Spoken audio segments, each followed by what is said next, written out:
Maravilha, graças a Deus. Bom estarmos aqui. Deus é bom e a sua misericórdia dura para sempre. Eu saúdo a você que está em casa, você que nos acompanha pela internet, com a graça e a paz do nosso Senhor Jesus. Fique conosco. Se você ainda não se inscreveu no canal da Igreja Presbiteriana 12 de Agosto, inscreva-se e dê o seu like. Faça isto. Eu quero aproveitar e pedir a todo o povo, você que está em casa, você que está aqui, quanto mais nós acessarmos o canal da Igreja Presbiteriana 12 de Agosto, mais relevância o canal da nossa igreja terá, maior visibilidade e, consequentemente, maior ação evangelizadora.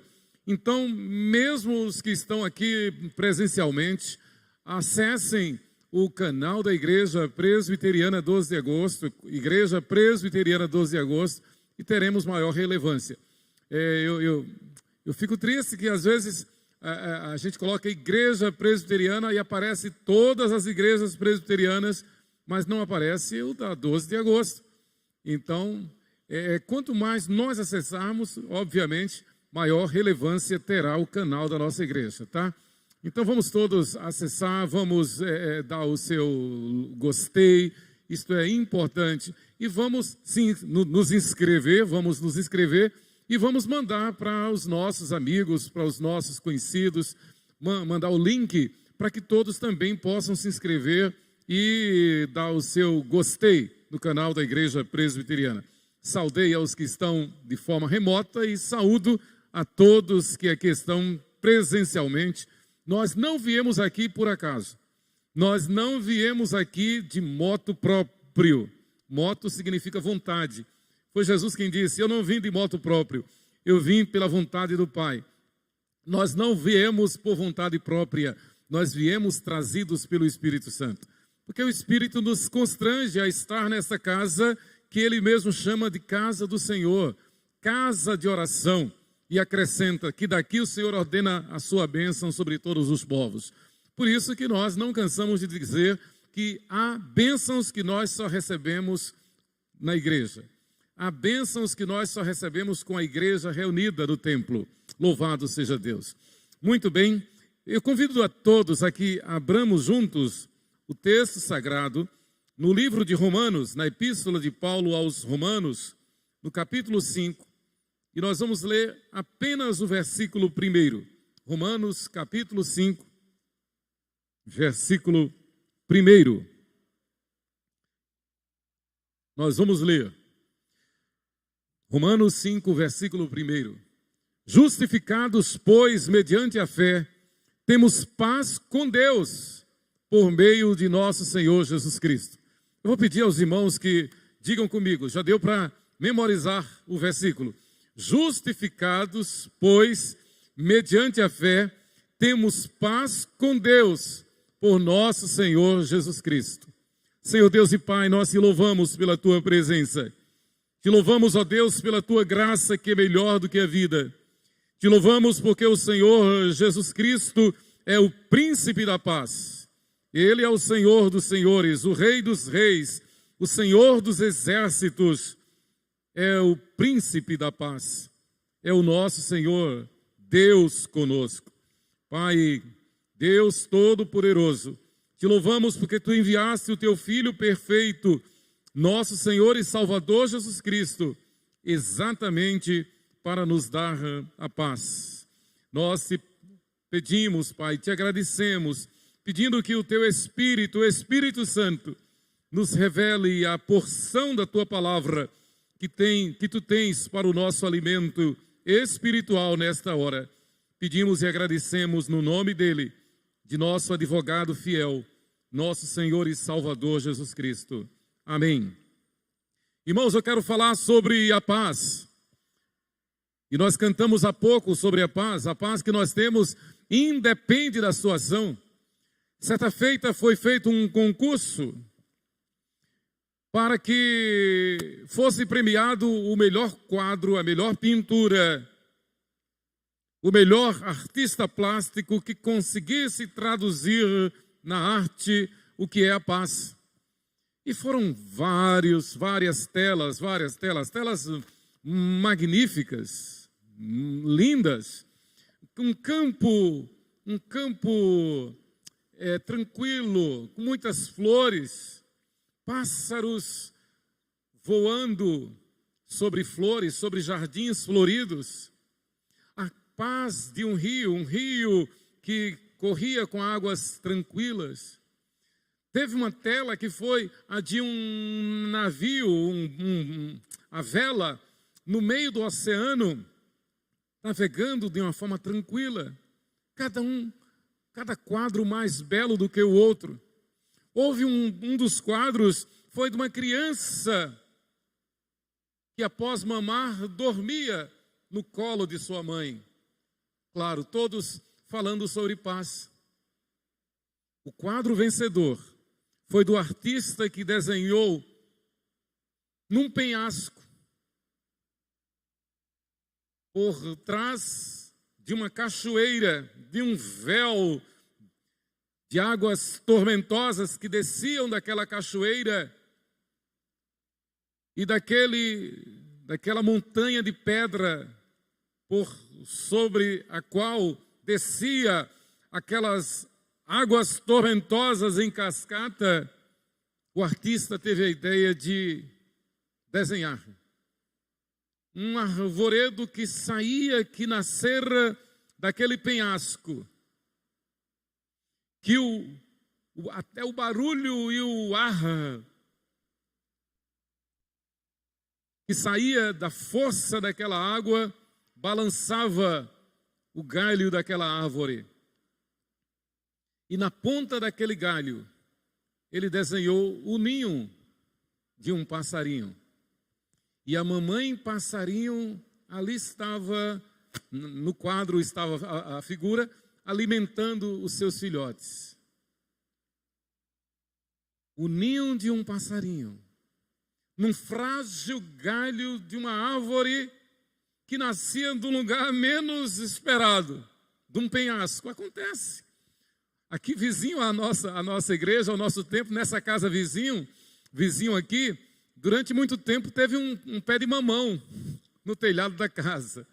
Um pé de mamão crescia ali, no telhado da casa.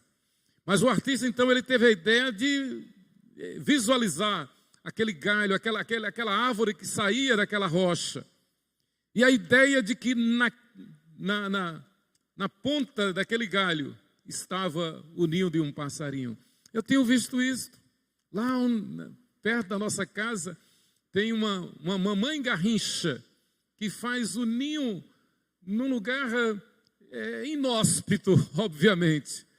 E a gente vê a luta ali dos outros predadores, bem-te-vis querendo entrar, outros pássaros querendo, mas ela está ali o tempo todo tomando conta. Mas voltando ao quadro vencedor, foi aquele, em meio à tormenta daquela cachoeira, saindo daquele pedregulho cheio de limo, assoprada pelo vento que saía da força daquela água, ali estava um ninho de passarinho. E o autor disse: a paz independe das circunstâncias. A paz é uma questão de consciência.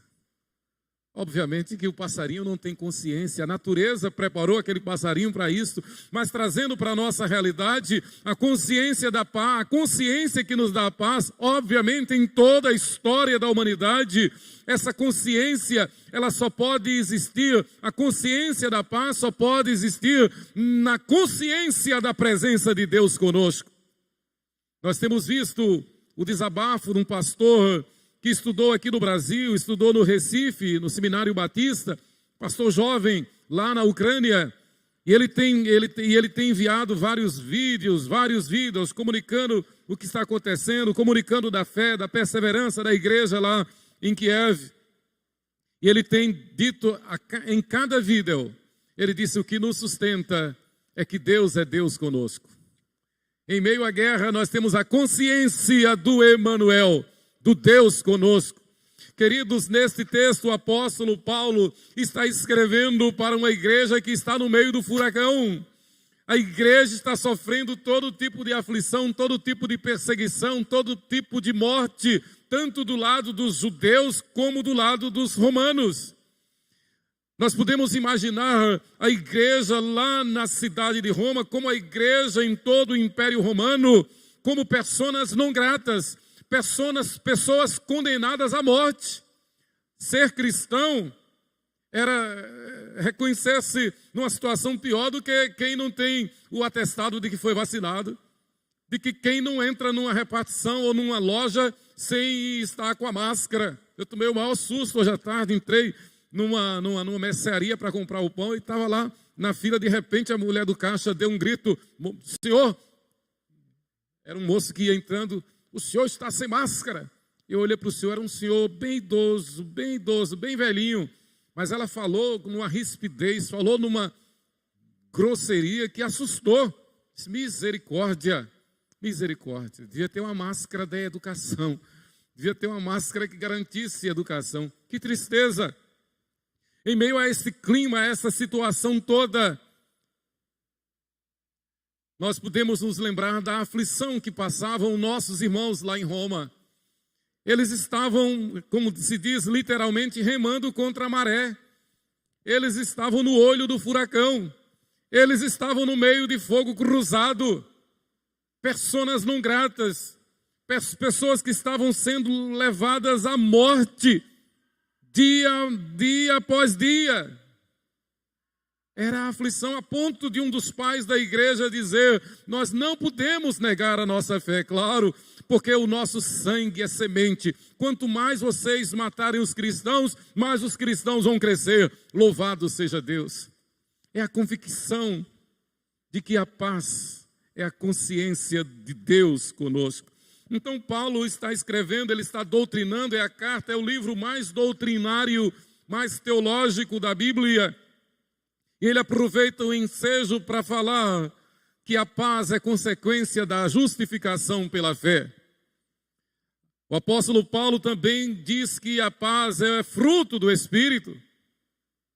Sabemos que o fruto do Espírito é um conjunto com nove estágios, digamos assim, 9 gomos, 9 partículas, que são o amor, a alegria, a paz, a longanimidade, a benignidade, a bondade, a fidelidade, a mansidão, o domínio próprio. E o apóstolo Paulo completa essa assertiva dizendo: e contra estas coisas não há lei. Não há violência, não há guerra, não há bomba atômica, não há desacordos, não há maldade humana, não há nada que possa superar, que possa vencer o fruto do Espírito em nós. Esse fruto do Espírito nos inspira, nos eleva e enleva a nossa alma a buscar as coisas lá do alto onde Cristo vive, a desprender-nos das coisas deste mundo. O cristão fiel, e não é exagero, não é força de linguagem, não é retórica, mas o cristão fiel é a pessoa mais feliz do mundo, porque nós sabemos em quem temos crido.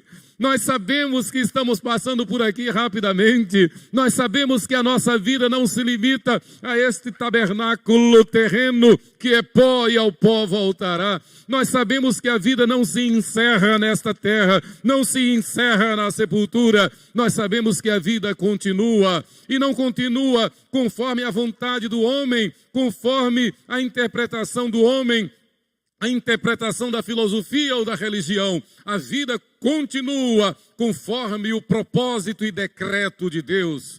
A vida continua após esta terra, ou no céu ou no inferno. E não tem outro estágio, e não tem outra opção, e não tem outra condição. É céu ou inferno. Foi para isso que Jesus veio. Foi por isso que ele veio. E ele diz de forma categórica: há 2 caminhos, um caminho largo e espaçoso que conduz à perdição, e são muitos os que vão por ele, mas há um caminho estreito, cuja porta é estreita, que conduz à vida eterna, são poucos os que vão por este caminho. Deixa eu consertar, o caminho estreito é o do lado direito, O caminho largo é o do lado esquerdo. É que eu sou canhoto, às vezes eu atrapalho. Para mim, o direito é sempre do lado canhoto. Mas o caminho estreito é o caminho do lado direito, Jesus diz. O caminho largo, espaçoso, que muitos vão por ele, que conduz ao inferno, é o do lado esquerdo. De forma que Jesus veio para nos dar a paz. Então Paulo aproveita este momento de doutrinação para a igreja e aproveita esse ensejo, aproveita essa oportunidade e encoraja os irmãos a enfrentarem a luta. Encoraja os irmãos a não desistir da parada. Encoraja os irmãos a enfrentar o combate. Encoraja os irmãos a, em meio àquele turbilhão, em meio àquela cachoeira de aflição, de sofrimento, de perturbação e de morte, tal qual aquela mamãe passarinho que fez o seu ninho naquele galho íngreme. O apóstolo encoraja a igreja a descansar na presença do Senhor na sua vida. Deus é o vosso Senhor. Deus é Deus conosco. Ele é o nosso refúgio e fortaleza. Queridos, por que nós permitimos que as pressões e os problemas nos privem da paz? Seja qual for a pressão, seja qual for o problema, uma notícia, um diagnóstico, um sintoma, uma dor, uma doença, uma enfermidade, uma perturbação, uma dor de cabeça, seja o que for, nós devemos sempre lembrar que maior é aquele que está em nós do que o que está no mundo. Em nós está o Senhor dos exércitos. E a Bíblia diz que Ele põe termo à guerra até aos confins do mundo. Ele quebra o arco, Ele despedaça a lança, Ele queima os carros no fogo. Ou seja, Ele tem o domínio, nada foge do seu controle. E a palavra ainda diz, aquietai-vos e sabei que eu sou Deus. Ele é Deus conosco. Então não nos deixemos levar pelas pressões deste mundo, de que origem seja. Não, descansemos no Senhor, louvemos ao Senhor. Um dos autores mais lidos nos Estados Unidos e no mundo, seus livros todos foram best-sellers, foi o capitão do exército norte-americano, capitão e capelão do exército, reverendo Merlin Carothers.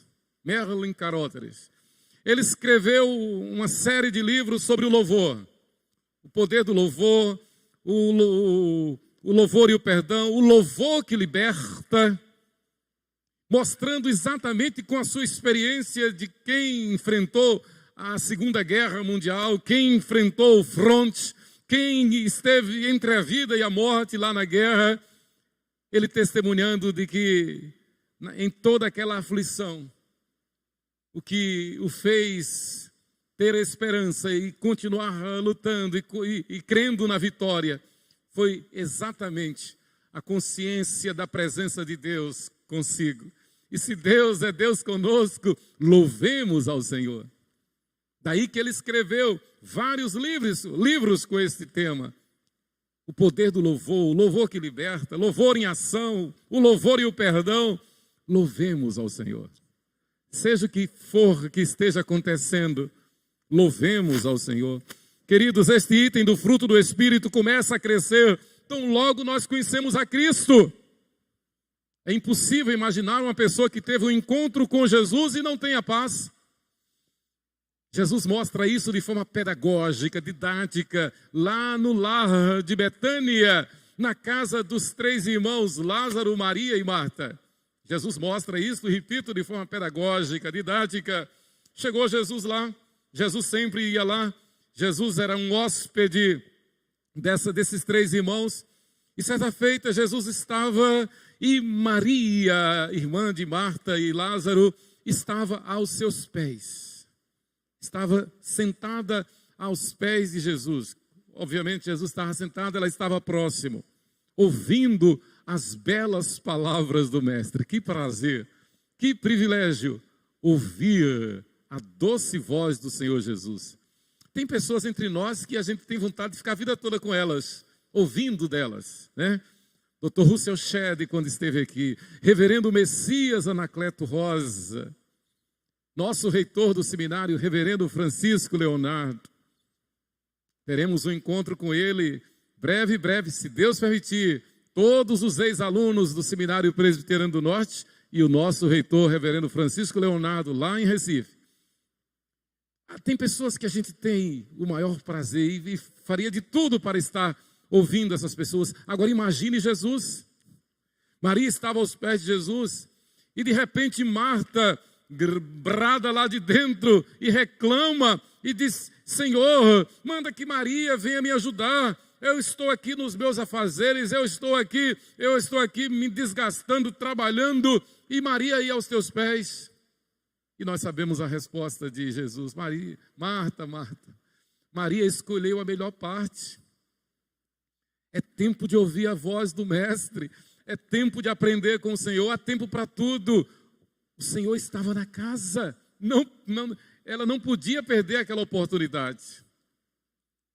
Claro que nós temos que trabalhar, temos que estudar, temos que viajar, temos que passear, temos que descansar, temos que ter o lazer, mas nós temos também a certeza e a garantia e a obrigação de nos lembrar de que o Espírito Santo está conosco. Nós não estamos sós e devemos, em seja qual for a circunstância, estar buscando ouvir a palavra da vida através da ministração do Espírito Santo ao nosso coração. Seja no devocional, na leitura da Bíblia, no estudo da Bíblia, na memorização de versículos, na oração, na comunhão com o Senhor. E hoje, em tempos de redes sociais, servindo-se das redes sociais para testemunhar de que nós confiamos em Deus, de que o Senhor, o nosso Deus, está sobre tudo e sobre todos. Queridos, a paz de Deus é o antídoto para os problemas e temores de hoje. E eu vou repetir: a paz de Deus é o antídoto para os problemas e temores do mundo de hoje. Todos nós estamos sobressaltados, todos nós estamos assustados. Agora já está se falando na nova ordem mundial.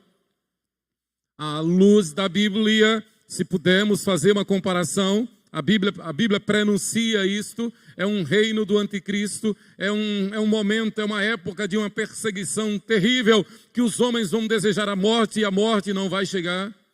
Terrível perseguição, a Bíblia chama de grande tribulação, mas nós não devemos fugir, nós não devemos ter medo, repito, porque a Bíblia diz que maior é aquele que está em nós do que o que está no mundo. Se tiver que passar pela grande tribulação, como diz a música do saudoso irmão Lázaro, nós vamos passando pela prova e dando glória a Deus. Romanos capítulo 5, versículo 1. Sendo, pois, justificados mediante a fé, temos paz com Deus, por meio de nosso Senhor Jesus Cristo. O texto é autodidático, é autoexplicativo. Nós somos justificados pela fé, em Cristo Jesus, portanto temos paz com Deus. Quem nos justificou foi o próprio Deus que se encarnou, e Ele nos deu o selo, Ele nos deu a garantia de que nós fomos justificados, e uma vez justificados, temos a paz do Senhor. Nada poderá separar-nos do amor de Deus que está em Cristo Jesus. Nada pode tirar o brilho da alegria, da glória celestial em nós. Houve uma época, eu acho que eu falei isso domingo passado, houve uma época que eu me preocupava com quando eu fosse para a glória celestial e como ficariam as coisas. Mas eu cheguei num estágio já que o Espírito Santo me convenceu de que eu não devo me preocupar, porque Ele tem cuidado de nós. Ele vai cuidar. Houve uma época que eu perdia sono, perdia noites, pastor Apolinário. Início do ministério foi terrível. 37 anos depois, se não aprendesse também. Mas no início do pastorado, perdia noites e noites preocupados com a igreja. Misericórdia. E quando acontecia um caso de disciplina, era uma doença. Literalmente. Quando alguém saía da igreja, irmão Hélio, misericórdia, ficava doente. Aí aconteceram 2 eventos portentosos. Primeiro, uma gastrite violenta. Um negócio terrível. E quando o médico constatou que era muito grave, ele disse também, não poderia dar outra. Quem lida com gente está sujeito a passar pelo que o senhor está passando. Então foi o evento da gastrite. Fui tratado, graças a Deus, doutor Jurandir Bezerra, lá em Itabuna, que bênção. Depois outro evento, palpitações, taquicardia, o coração parecia que ia sair pela boca. E eu que venho de uma herança, né, de cardiopatas, tanto do lado de papai como do lado de mamãe, todos cardiopatas. E aí não teve jeito, vamos ao cardiologista. Fazendo a anamnese, disse: o senhor é pastor? Sou. Então está explicado. Isso é coisa de quem lida com gente. E ele dizia: eu estou acostumado. Ele disse: eu posso mostrar aqui nos meus arquivos, quantos pastores eu tenho cuidado aqui, com sintomas idênticos aos teus. Não é fácil, é difícil.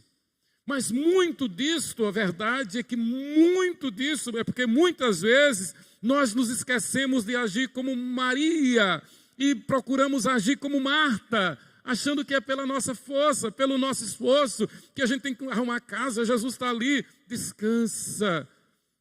Não se preocupem, Ele tem cuidado de nós. Ele nos sonda, Ele nos conhece, Ele sabe das nossas fraquezas, das nossas necessidades.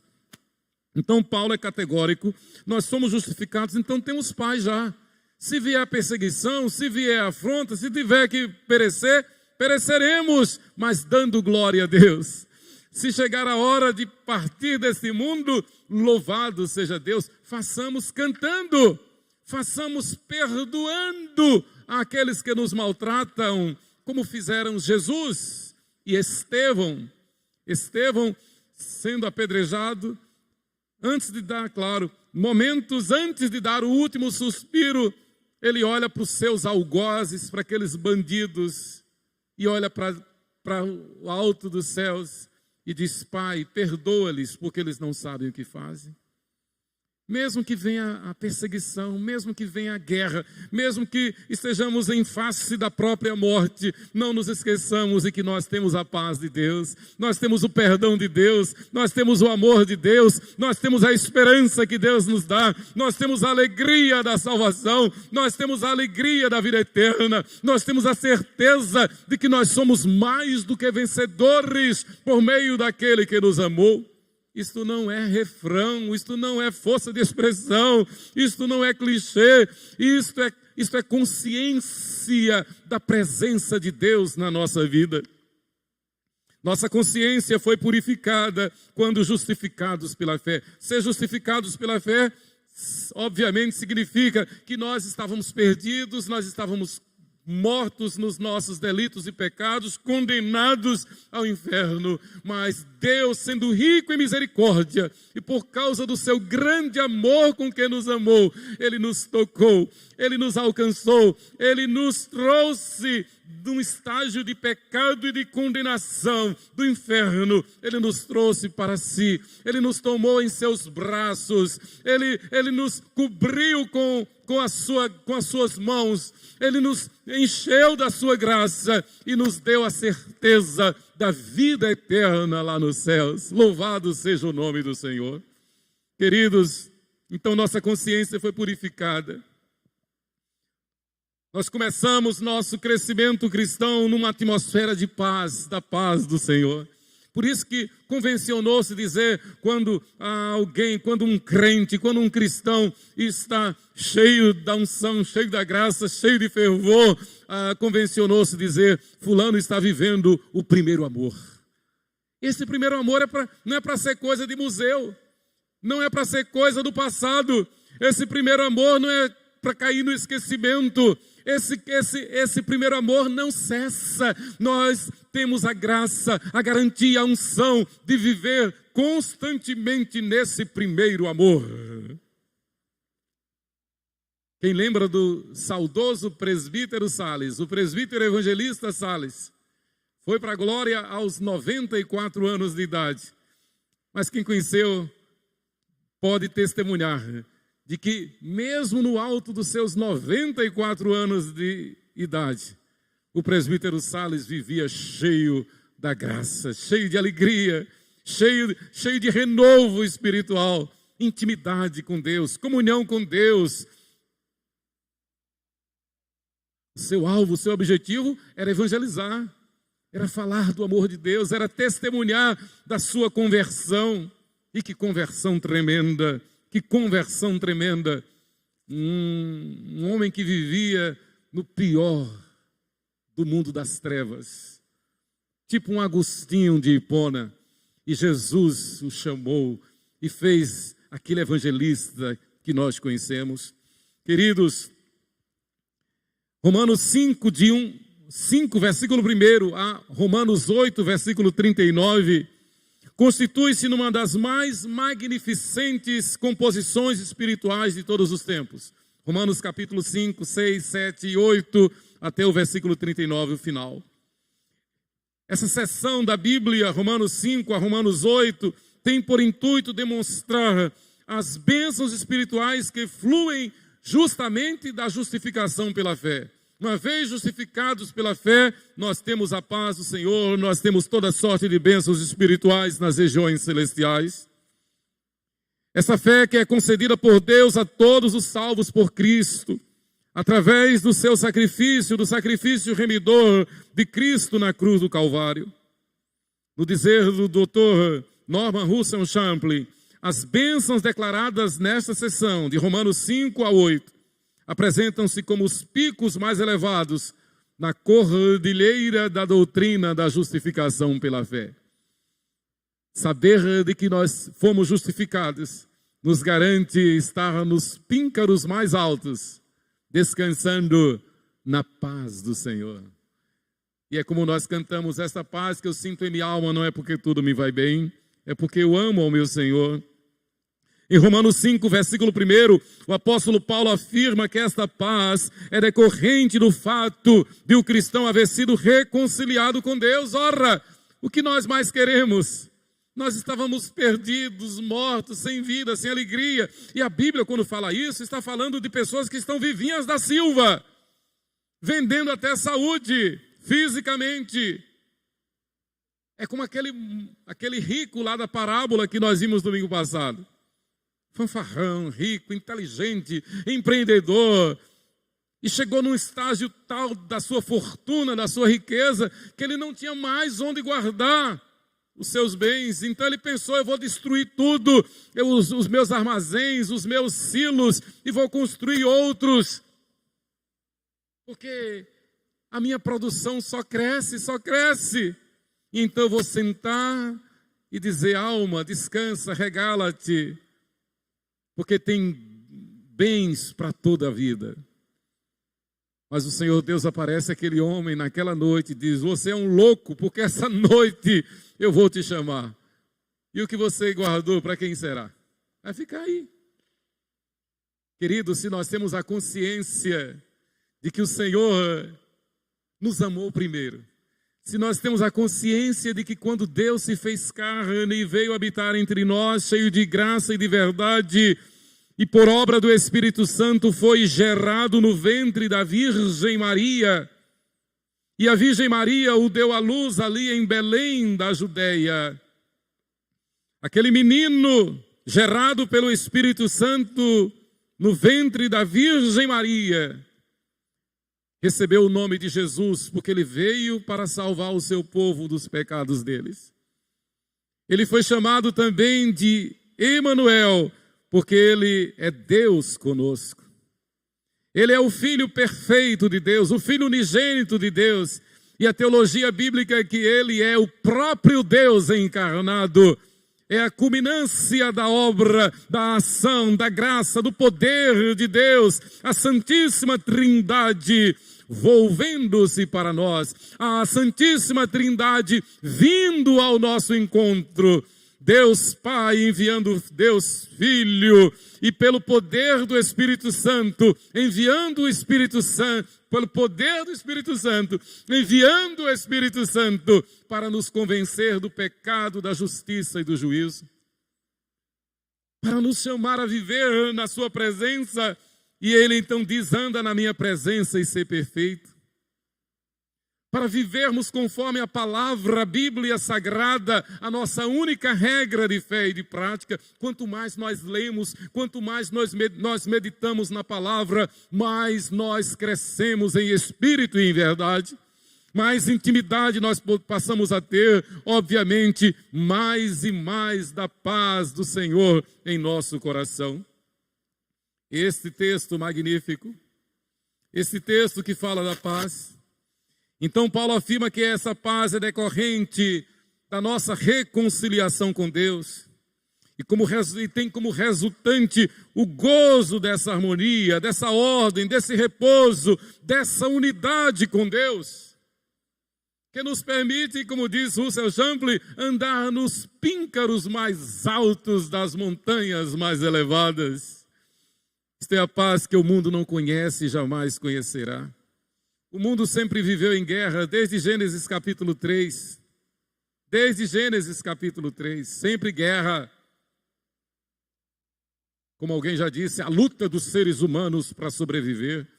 E por trás de toda guerra tem uma causa: o amor ao dinheiro, a raiz de todos os males.